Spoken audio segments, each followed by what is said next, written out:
ज्योतिर्गमय मृत्योर्हम् अमृतामृतमया। Shanti Shanti Shanti.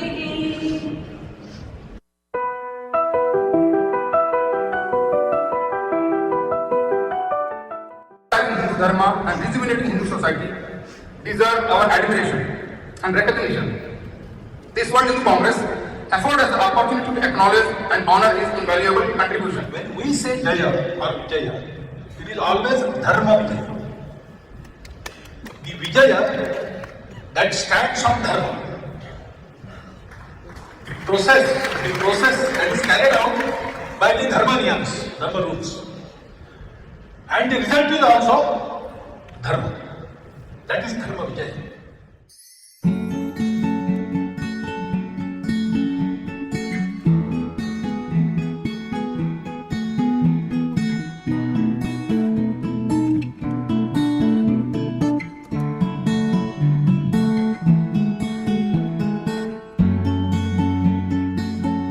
Next eminent person we have is Acharya Dr. Sumedha.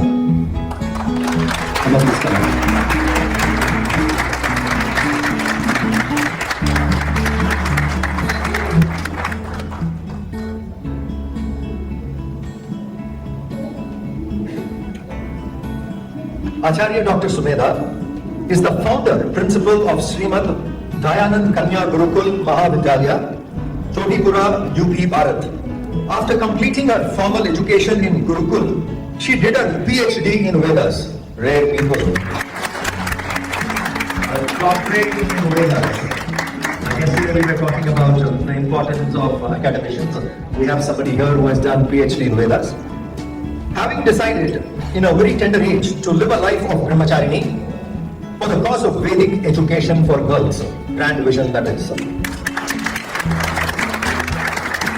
She founded a Gurukula discreetly synthesizing ancient ideals and recent advancement. That means a combination of tradition and technology. Bringing up institutes that way, which has a combination of tradition and technology, is the most important methodology to adopt today for education, and that is what Acharya Dr. Sumedha is doing. Currently, 1,100 girls from all over the country are studying in this fully residential Gurukul. She has 40 plus years experience in teaching Sanskrit. Acharya Sumedha ji. परम पूज्य स्वामी गोविंद देव गिरी जी महाराज, परम पूज्य स्वामी मित्रानंद जी महाराज एवं देश विदेश से उपस्थित सनातन संस्कृति प्रेमी सदस्यगण, ये विश्व हिंदू सम्मेलन है और मैं हिंदुओं की जो अधिकृत भाषा है हिंदी में आपसे बात करूंगी। विषय बहुत अधिक है, संस्कृति बहुत महान है एंड टाइम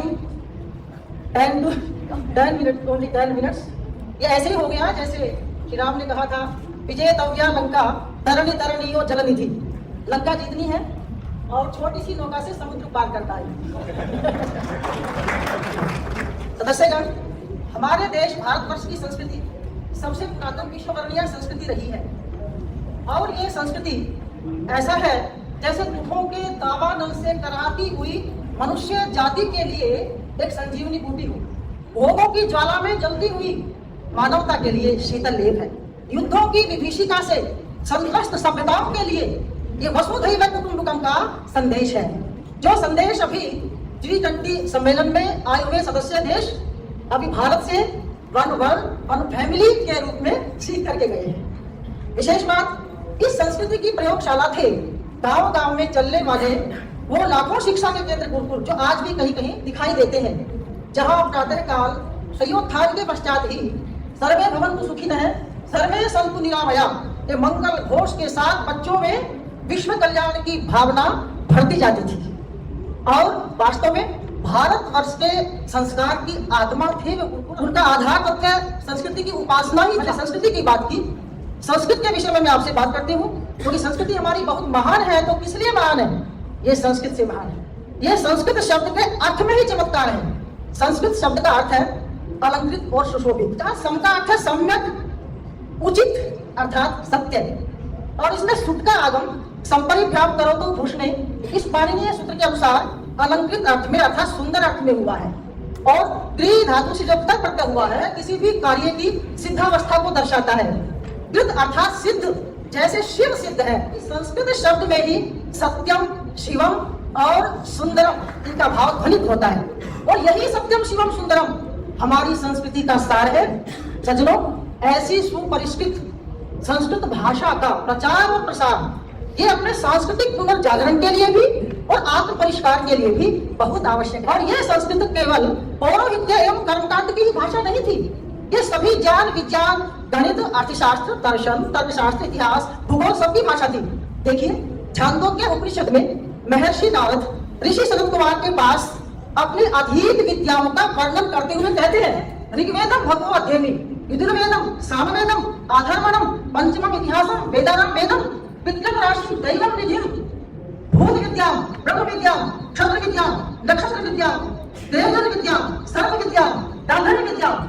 अर्थात मैंने सब कुछ पढ़ा। यही कारण था कि विदेशी विद्वान जो हम भारतीयों को सभ्यता का पाठ पढ़ाते थे वो संस्कृत के, हमारी संस्कृति के प्रशंसक बन गई। और उन्हीं में एक बहुत बड़े विद्वान जिनका नाम विल्सन था, जो संस्कृत के अनन्य उपासक थे, उन्होंने कलकत्ता में संस्कृत कॉलेज की भी स्थापना की थी। वो संस्कृत की प्रशंसा में कितना कहते हैं, न जाने विद्यते किंतन माधुर्य मात्र संस्कृते सर्वदैव समुन्मत्तः येन वैदेशिका वयम्। न जाने इस संस्कृत में क्या ऐसा माधुर्य छिपा है जो हम विदेशी लोग सदा इससे प्रभावित रहते हैं, अभिभूत रहते हैं। ऐसी ही पावनी वाणी संस्कृत के प्रचार प्रसार के लिए मैंने बाल्यावस्था में ही संकल्प ले लिया था। विशेषकर संस्कृत के माध्यम से और गुरुकुल शिक्षा पद्धति के माध्यम से बालिकाओं के अंदर इस संकल्प को मैंने दोहराने का प्रयास किया। मेरे बाल्यकाल की दो घटनाएं ऐसी देखी जिससे मेरा मन अत्यंत उद्वेलित हुआ। उससे मुझे लगा, क्या बालिकाओं को शिक्षा प्राप्त करने का अधिकार और पुरुषों के समान उचित जीवन जीने का भी अधिकार नहीं है?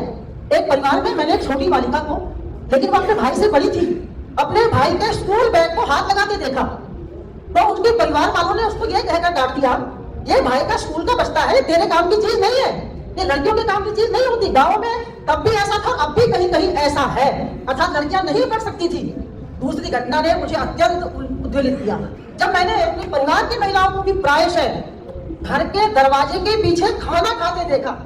प्रायशः मुझे अब भी जब वो घटना याद आ जाती है तो मुझे मैथिली शरण गुप्त की पंक्तियां याद आ जाती हैं, अबला जीवन हाय तुम्हारी यही कहानी, आंचल में है दूध और आंखों में पानी। परंतु मैं सौभाग्यशाली थी कि मेरे पिताजी को कहीं से समग्र क्रांति के प्रणेता अग्रदूत महर्षि दयानंद का सत्यार्थ प्रकाश ग्रंथ मिल गया, जहां पर उन्होंने लिखा था कि बालक और बालिकाओं की शिक्षा के अलग अलग गुरुकुल होने चाहिए।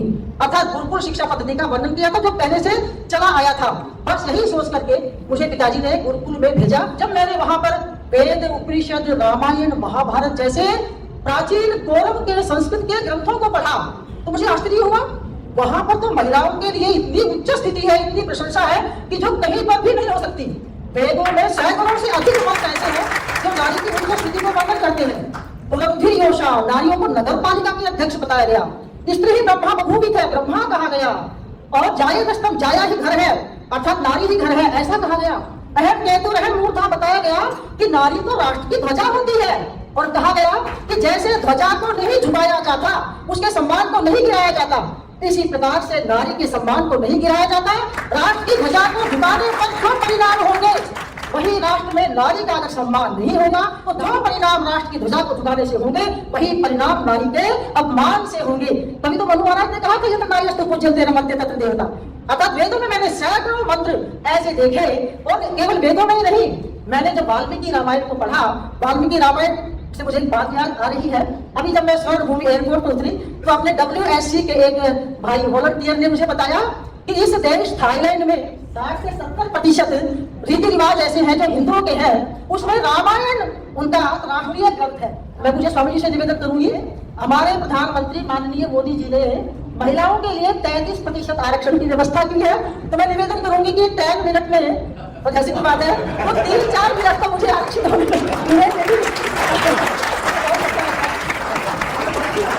रामायण का किस कितना काट कर मैं आपको अवश्य सुनाना चाहूंगी। कि देखिए वहां पर वनवासी महिलाएं भी स्वस्ति वाचन के मंत्रों का पाठ करती थी। वो लिखते हैं किसके प्रकार में, तदर स्वस्त्यैनम कृत्वा मंत्रविद विजयिनी, अतः मंत्रों को जानने वाली वो बाली की पत्नी तारा जब अपने पति को युद्ध के लिए है तो स्वस्ति वाचन के मंत्रों का पाठ करती हुई जाती है। इसी प्रकार से बृहदारण्यकोपनिषद में ब्रह्मवायुषी ऋषि को महाराज जनक की सभा में महर्षि याज्ञवल्क्य के साथ संवाद करते हुए पाते। बस इन्हीं घटनाओं ने मुझे आगे बढ़ने की प्रेरणा दी और मैंने सोचा कि नारियों के लिए मुझे कुछ करना चाहिए और ये संस्कृत के माध्यम से ही संभव था। बालिकाओं की शिक्षा एवं उनके खोए हुए सम्मान को पहचानने के लिए मैंने समझा कि ग्रामीण अंचल की बालिकाओं को ये शिक्षा के रूप में संस्कृत पढ़ानी बहुत आवश्यक है, क्योंकि नारी को संस्कृत पढ़ाने के माध्यम से सारा परिवार और समाज सुसंस्कृत हो सकता है। यही सोच करके 6 मार्च 1988 को उत्तर प्रदेश के अमरोहा जनपद में हमने कन्या गुरुकुल महाविद्यालय चोटीपुरा की स्थापना की, बिल्कुल ग्रामीण अंचल में। प्रारंभ में 6 बालिकाओं को यहाँ प्रवेश हुआ, परंतु कठोर परिश्रम पुरुषार्थ ईमानदारी से किया तो आने वाले समय में 50 से 100 बालिकाएं हुई और आज संपूर्ण भारतवर्ष के 16 प्रांतों की वहां पर 1100 छात्राएं संस्कृत माध्यम से शिक्षा प्राप्त करती है। मुझे लगता है कि संपूर्ण भारतवर्ष में केवल मात्र कन्याओं का यही गुरुकुल ऐसा है जहाँ इतनी बड़ी संख्या में पारंपरिक संस्कृत ग्रहण कर रही है। कन्याएं केवल संस्कृत की शिक्षा ही नहीं, वो क्रीड़ा क्षेत्र में, सांस्कृतिक क्षेत्र में, शिक्षा क्षेत्र में आगे बढ़ी हुई है। जब हम अन्य विषयों को भी साथ पढ़ाते हैं, IIT मुंबई में अपनी 2 बालिकाओं का चयन हुआ, IIM UPSC में 2 बालिकाओं का चयन हुआ। इसी प्रकार से नेट JRF में 175 बालिकाओं ने किया, 75 बालिकाओं ने PhD की, 50 बालिकाएं अब भी कर रही है। क्रीड़ा के क्षेत्र में धनुर्विद्या में अपनी बालिकाओं ने राष्ट्रीय अंतर्राष्ट्रीय स्तर में ओलंपिक भी गई, वर्ल्ड कप भी गई और 500 से अधिक मेडल लिए। बस इसका भी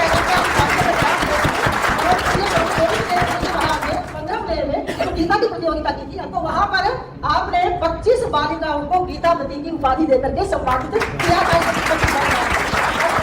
मुझे आपने अपनी बात कहने का अवसर प्रदान किया, आपका बहुत बहुत धन्यवाद। पूज्य स्वामी विद्यानंद जी ने यहाँ पर आमंत्रित किया, उनका बहुत बहुत धन्यवाद। मैं आप सबसे यही कहना चाहती हूँ, भारत का स्वर्णिम गौरव ये हिंदू समाज लाएगा, तक्षशिला नालंदा का इतिहास लौट आएगा।